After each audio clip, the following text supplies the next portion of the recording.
Hello my dear student.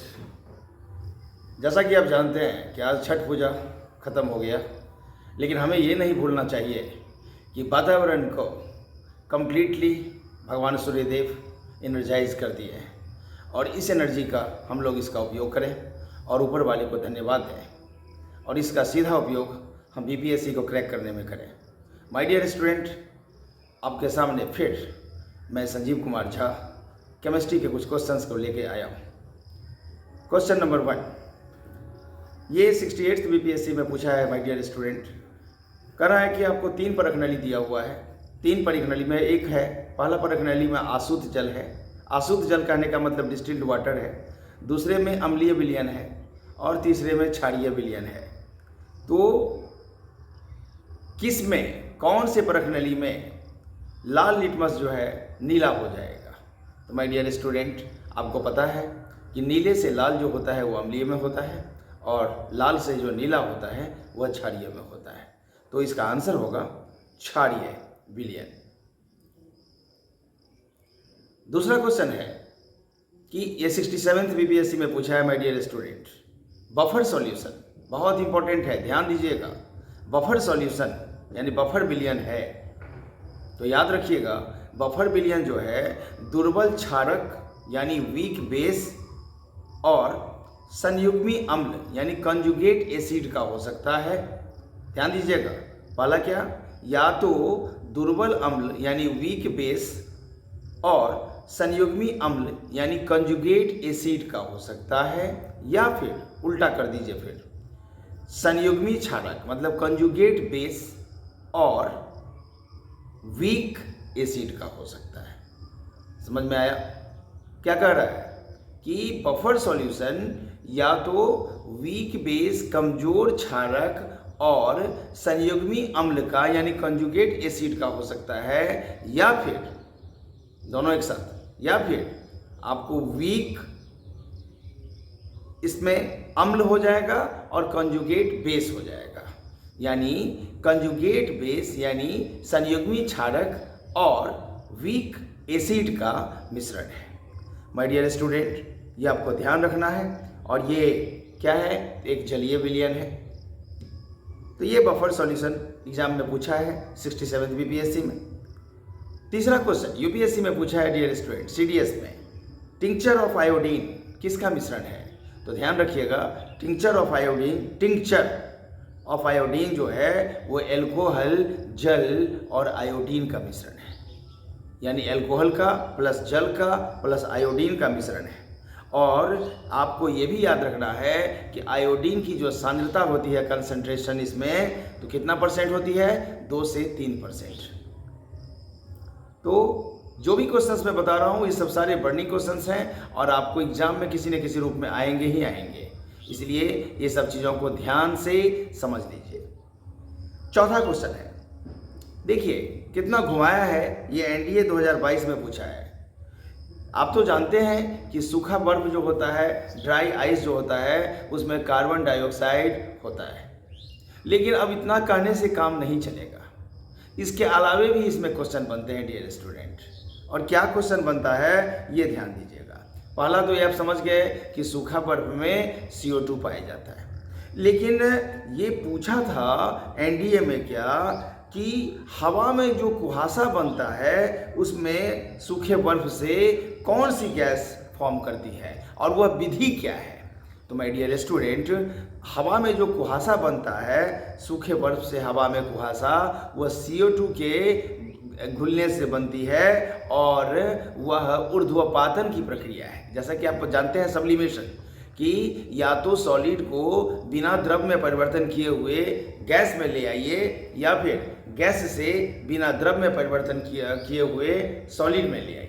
My dear student, तो चूंकि सूखा बर्फ है, सॉलिड स्टेज है और वह डायरेक्ट गैस में परिवर्तन होता है, अर्थात कार्बन डाइऑक्साइड फॉर्म होता है, या फिर कार्बन डाइऑक्साइड से सूखा बर्फ बनना जो कि ऊर्ध्वपातन की प्रक्रिया है, यानी दोनों साइड से वाइस वर्सा। और यहाँ जो क्वेश्चन पूछा था कि इसमें कौन सी गैस होती है कुहासा बनने में, तो कार्बन डाइऑक्साइड। और अगर प्रोसेस पूछा तो प्रोसेस पूछेगा तो ऊर्ध्वपातन की प्रक्रिया। बीपीएससी तो अभी तक मुख्य रूप से सूखे बर्फ में पूछा है कि सिंपली कि भाई इसमें कौन सी गैस होती है, लेकिन उसके अलावे दो और इन्फॉर्मेशन जो मैं बताया अभी, ये दोनों को याद रखिएगा। एक सब्लिमेशन की प्रक्रिया होती है जो कुहासा बनने के लिए होती है, सूखे बर्फ से CO2 का घुलना वातावरण में, और ये ऊर्ध्वपातन की प्रक्रिया है। तो ये NDA 2022 में पूछा था। अगला क्वेश्चन है डियर स्टूडेंट कि समुद्री गोताखोर यानी सी डीप, जो आपको समुद्र में जो आपको जो ये रहते हैं, समुद्र में जो कोई भी तैराक जो जाते हैं, हाँ, तो वो जो आपको समुद्री गोताखोर जो होते हैं, या तो समुद्र में जाएं या फिर अंतरिक्ष में जाएं या फिर हॉस्पिटल में जो ऑक्सीजन लगाया जाता है उसकी बात करें। तो डियर स्टूडेंट, आपको याद रखना है कि जो सिलेंडर में जो हम गैस ऑक्सीजन हम ले जाते हैं, उसके साथ साथ हम उसमें क्या थोड़ा सा मिलाते हैं, हीलियम मिलाते हैं। देखिए, हीलियम मिलाने के पीछे कंसेप्ट भी याद रखिएगा कि हीलियम जो है एक अक्रिय गैस है और यह किसी रासायनिक अभिक्रिया में भाग भी नहीं लेता है, और रक्त में जो है ये कम मात्रा में घुलता है। ये चीज़ों को जरूर याद रखिएगा कि ब्लड में ये कम मात्रा में घुलता है। तो देखिए, यहाँ पर पूछा था कि ऑक्सीजन के साथ क्या मिलाते हैं, तो हीलियम मिलाते हैं।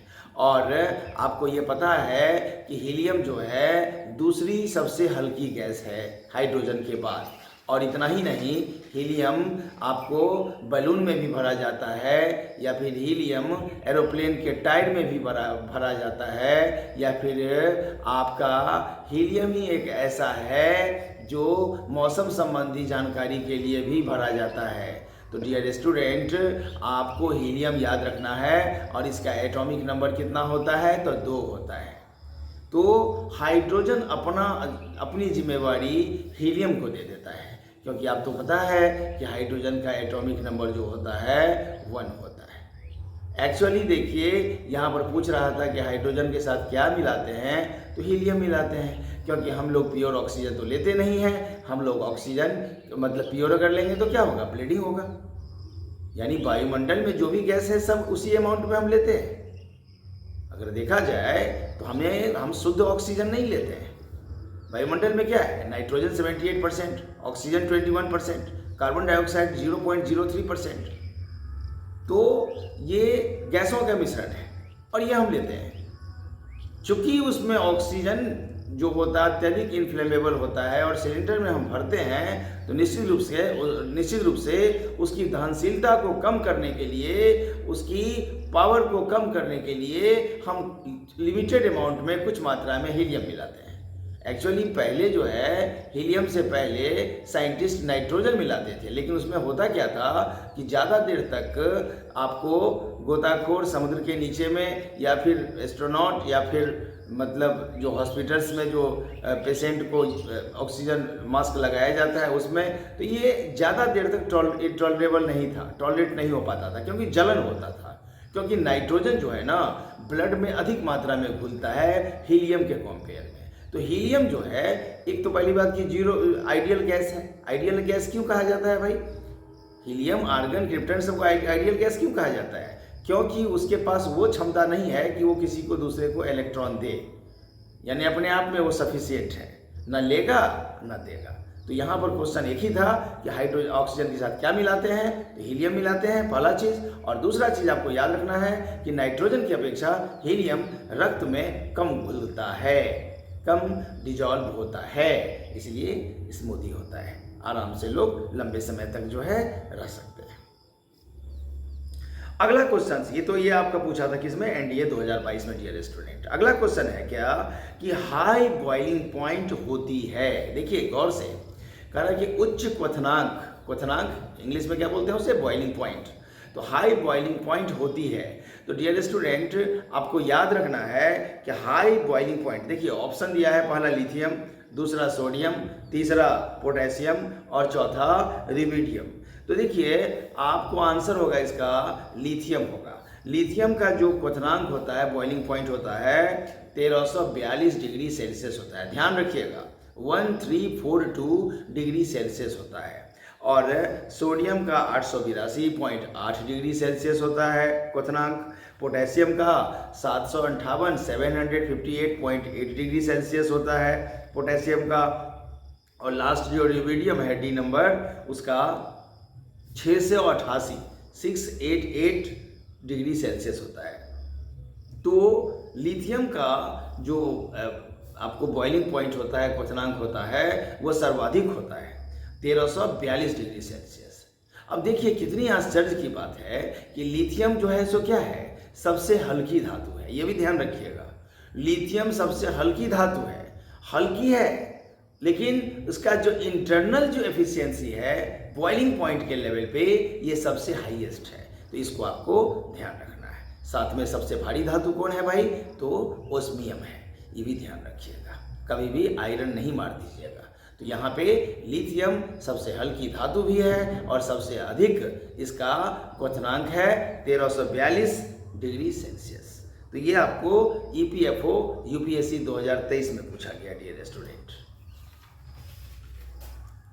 अगला देखिए CDS 2023 में पूछा है, बहुत इंपॉर्टेंट क्वेश्चन है। कह रहा है कि नेफ्थलीन जलता है। नेफ्थलीन, देखिए नेफ्थलीन का पहले फॉर्मूला याद रखिएगा, C10H8, और ये क्या है, हाइड्रोकार्बन है, और ENE है, निश्चित रूप से ये सैचुरेटेड हाइड्रोकार्बन नहीं है, संतृप्त हाइड्रोकार्बन नहीं है, ये है क्या, अनसैचुरेटेड हाइड्रोकार्बन है, असंतृप्त हाइड्रोकार्बन है। तो ये आपको दे रहा है क्या, पूछा गया CDS में कि इसका जो है येलो सूटी फ्लेम प्रोड्यूस करता है, ये किस कंडीशन में होता है। येलो सूटी फ्लेम मतलब क्या, हिंदी में बोलते हैं पीत कज्जली ज्वाला।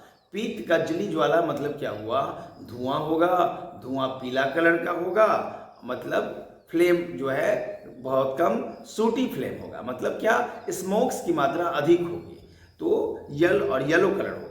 तो येलो सूटी फ्लेम जो होता है ना, वो किस कंडीशन में नेफ्थलीन को जलने की कौन सी प्रक्रिया होगी, तो इस कंडीशन में ऐसा मतलब कि फॉर्म करेगा। तो ध्यान रखिएगा डियर स्टूडेंट, इसको ये उसी कंडीशन में होगा जब ये अपूर्ण दहन होगा, मतलब क्या, इनकम्बस्टेबल होगा, इनकम्बस्टेबल सब्सटेंस के फॉर्म में होगा, इनकम्बस्टेबिलिटी के केसेस में होगा, तो अपूर्ण दहन होगा, और अपूर्ण दहन होगा तो पीत कज्जली ज्वाला फॉर्म करेगा, यानी येलो सोटी फ्लेम प्रोड्यूस करेगा, यानी वैसा धुआं होगा जो पीला कलर का होगा और अधिक मात्रा में धुआं ही होगा। तो ये चीज़ों को आपको ध्यान रखना है। और नेफ्थलीन जो है डियर स्टूडेंट, ये एल्कीन ग्रुप का है और इसे क्या बोलते हैं हम, असंतृप्त हाइड्रोकार्बन है। तो ये भी याद रखना है आपको। साथ में फॉर्मूला बता ही दिया, C10H8, तो इसका नेफ्थलीन का होता है फॉर्मूला। तो अगला क्वेश्चन है डियर स्टूडेंट कि अमोनिया के विनिर्माण में, मैन्युफैक्चरिंग में जो पॉपुलर प्रोसेस होता है, पॉपुलर मेथड होता है, वो कौन सा मेथड होता है। तो याद रखिएगा, अमोनिया के बनाने में जो प्रसिद्ध जो पद्धति होती है वो है हेबर-बॉस प्रक्रम, हेबर-बॉस प्रोसेस। और हेबर-बॉस प्रोसेस जो है ये सबसे सफल औद्योगिक प्रक्रिया के दौरान होती है, सबसे सफल औद्योगिक प्रक्रिया होती है। इसको आपको डियर स्टूडेंट, इसको आपको ध्यान रखना है। अगला क्वेश्चन है सुहागा। सुहागा को क्या बोलते हैं इंग्लिश में, बोरेक्स। बोरेक्स किससे तैयार किया जाता है। तो पहली बात कि बोरेक्स जो सुहागा है, इसका फॉर्मूला डियर स्टूडेंट याद रखिएगा, Na2B4O7.10H2O। और ये जो तैयार होता है डियर स्टूडेंट, ये सोडियम कार्बोनेट से तैयार होता है। तो ये भी आपको जो वॉशिंग सोडा पढ़ते थे ना, सोडियम कार्बोनेट के चूर्ण से ये तैयार होता है। तो आप ये याद रखिएगा कि सुहागा, इसमें बोरिक एसिड की भी भूमिका महत्वपूर्ण है, सोडियम कार्बोनेट की तो है ही, फाइनली ये महत्वपूर्ण से महत्वपूर्ण यौगिक के रूप में आता है जो तैयार करने में इनकी भूमिका होती है Na2CO3 की। तो ये फॉर्मूला Na2B4O7.10H2O, और सुहागा का जो तैयार हुआ किससे, सोडियम कार्बोनेट से। तो ये पूछा था डियर स्टूडेंट UPSC 2022 में। तो मे भी आपको पूछ सकता है, उसका फॉर्मूला पूछ देगा, या अंतिम जो आपका उसका जो प्रोडक्ट है वो कौन सा प्रोडक्ट बनता है, या प्रोडक्ट बनने में कौन से यौगिक की महती भूमिका होती है। तो इन दोनों केस में आप सोडियम कार्बोनेट को याद रखिएगा, Na2CO3 को।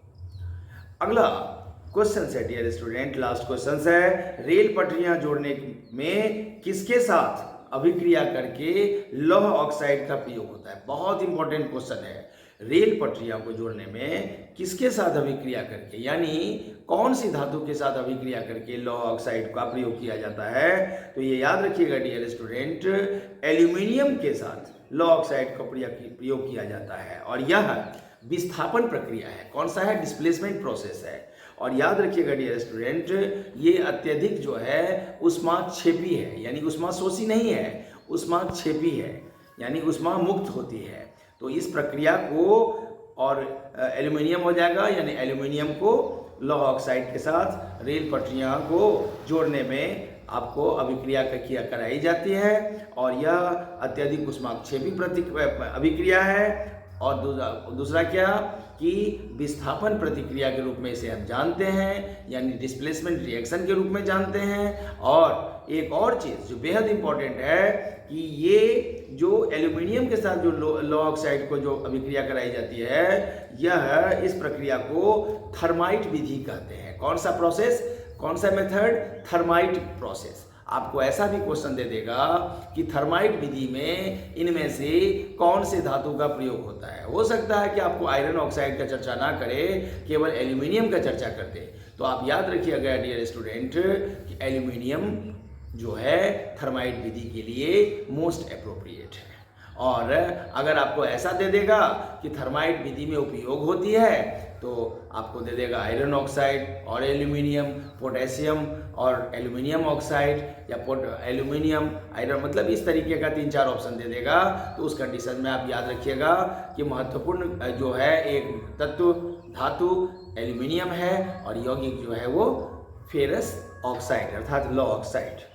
तो इस चीज़ों को ध्यान रखिएगा। तो माय डियर स्टूडेंट, ये जो क्वेश्चंस है बेहद इंपॉर्टेंट है, और इस सबको अच्छे से ब्रेन में सेटअप रखिए। Wish you happy day. Thank you.